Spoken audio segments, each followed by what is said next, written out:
हे दोस्तों, north Korea इस धरती पर एकमात्र अकेला ऐसा देश है जहां पर लोकतंत्र के होते हुए भी पूरे देश को गुलामों की तरह रखा जाता है। यहाँ के तानाशाह किम जोंग ने इस देश को बाकी दुनिया से बिल्कुल काट कर रखा है।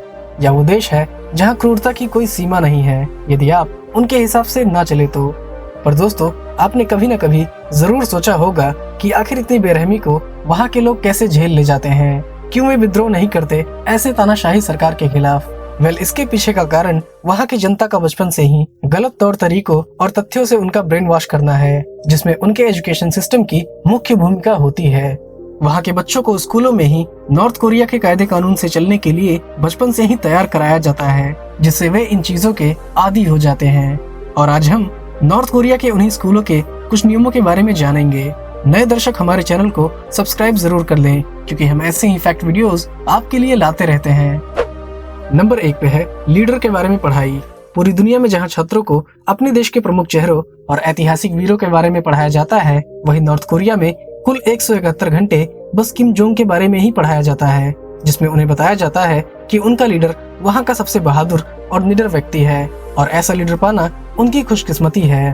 वहाँ पे किम जोंग को दुनिया का सबसे बड़ा यानी सुप्रीम लीडर बताया जाता है और उनकी कहानियों का ही बखान किया जाता है। एक कहानी के हिसाब से किम जोंग ने 3 साल की उम्र में ही ड्राइविंग सीख ली थी, और तो और किम को टॉयलेट करने की भी जरूरत नहीं पड़ती, क्योंकि वे बाकियों से कुछ ज्यादा ही परफेक्ट है। इसके अलावा वहाँ के छात्रों को 171 घंटे किम जोंग इल और फिर दूसरे 171 घंटे किम जोंग सांग के बारे में पढ़ाया जाता है, जो कि वहाँ के ऐतिहासिक लीडर रह चुके हैं। नंबर 2 पे है छात्रों का हेयर कट। नॉर्थ कोरिया के बच्चों को अपने हेयर कट के लिए भी कई कायदों का सामना करना पड़ता है। 2014 में यह अनाउंस किया गया था कि वहाँ के कॉलेज के लड़कों को अब बिल्कुल किम जोंग की तरह ही हेयर कट रखना है, चाहे आप यह हेयर कट पसंद करें या ना करें। लड़कियों को आम औरतों की तरह दिए गए 15 हेयर कट में से किसी एक को चुनना है और फिर उन्हीं में से दिए गए हेयर स्टाइल्स को मेंटेन करना है। नंबर 3 पे है फाइटिंग स्किल्स।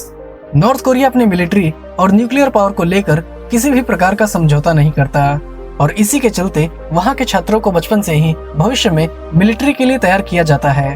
वहाँ के छात्रों को अपनी इच्छा अनुसार कुछ ऑप्शंस में से मिलिट्री स्किल्स को सीखना पड़ता है, जैसे कि कुछ बच्चे टाइकोंडो सीखने के लिए जाते हैं तो कुछ दूसरे स्किल्स को, जिससे उन्हें मिलिट्री वाले वातावरण में ढाला जा सके।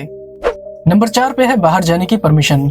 आमतौर पर हमारे यहाँ छात्रों को कुछ खास दिक्कतों या कारणों से बाहर जाने की अनुमति तो मिल सकती है, पर वहीं नॉर्थ कोरिया के स्कूलों में छात्रों को ही नहीं बल्कि टीचर्स को भी बाहर जाने की परमिशन नहीं है।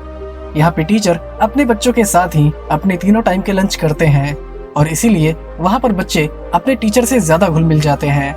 वहाँ पर वही बच्चे बाहर जा सकते हैं जिनके लिए बाहर जाने के ऑर्डर्स पहले से ही लिए गए हों। इसके अलावा आप बाहर बस वहाँ के लीडर्स की मूर्तियों को देखने के लिए ही निकल सकते हैं। वहाँ के स्कूल्स 24 घंटे सैनिकों की कड़ी निगरानी में होते हैं, तो आपका बाहर निकलना आपके लिए खतरा साबित हो सकता है। नंबर 5 पे है रिपोर्ट करना। नॉर्थ कोरिया में टीचर्स और स्टूडेंट्स की हर एक हरकत को हायर अथॉरिटीज को रिपोर्ट किया जाता है, चाहे वह किसी नियम का पालन ना करना हो या फिर वह कोई छोटी सी नजरअंदाज कर देने वाली गलती ही क्यों ना हो। वहाँ पर छात्रों का गाना गाने तक को प्रतिबंधित किया गया है। यदि आप वहाँ के चुनिंदा गानों की बजाय और कुछ गाते हैं तो आपके खिलाफ रिपोर्ट किया जा सकता है। नंबर 6 पे है मजदूरी करवाना। नॉर्थ कोरियन छात्रों को 1 महीने में हफ्ते में कम से कम 2 बार मजदूरी करवाई जाती है। 5 साल तक के छोटे बच्चों को बस में बिठाकर उन्हें मैदानों में पहुंचाया जाता है, जहां पर उन्हें काम करना होता है। नॉर्थ कोरिया में पढ़ाई महंगी चीज है। वहाँ के साधारण पेरेंट्स को स्कूल के एक्स्ट्रा सप्लाईज और फैसिलिटीज के लिए एक्स्ट्रा पैसा देना पड़ता है, और अगर किसी कारण से वो ये पैसा ना चुका पाए तो स्कूल अथॉरिटी उस पैसे को बच्चों से एक्स्ट्रा टाइम तक काम करवा कर पूरी करती है, और इसी मजदूरी के चक्कर में कई सारे बच्चे अपनी पढ़ाई पूरी नहीं कर पाते। नंबर 7 पे है रिस्पेक्ट करना।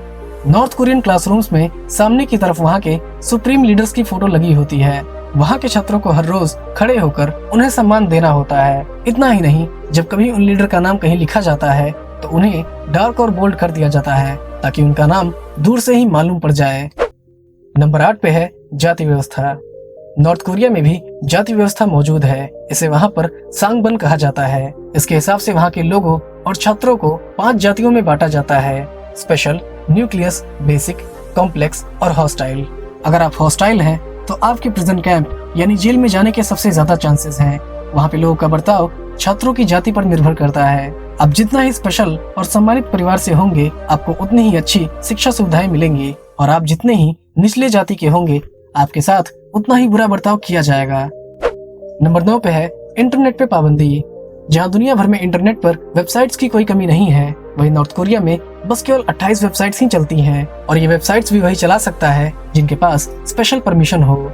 वहाँ पे बच्चों को इंटरनेट ना बराबर ही मिलती है, और कहीं किसी को मिलती भी है तो उसे कई कड़े कानून और प्रतिबंधों का पूरा ध्यान देना होता है।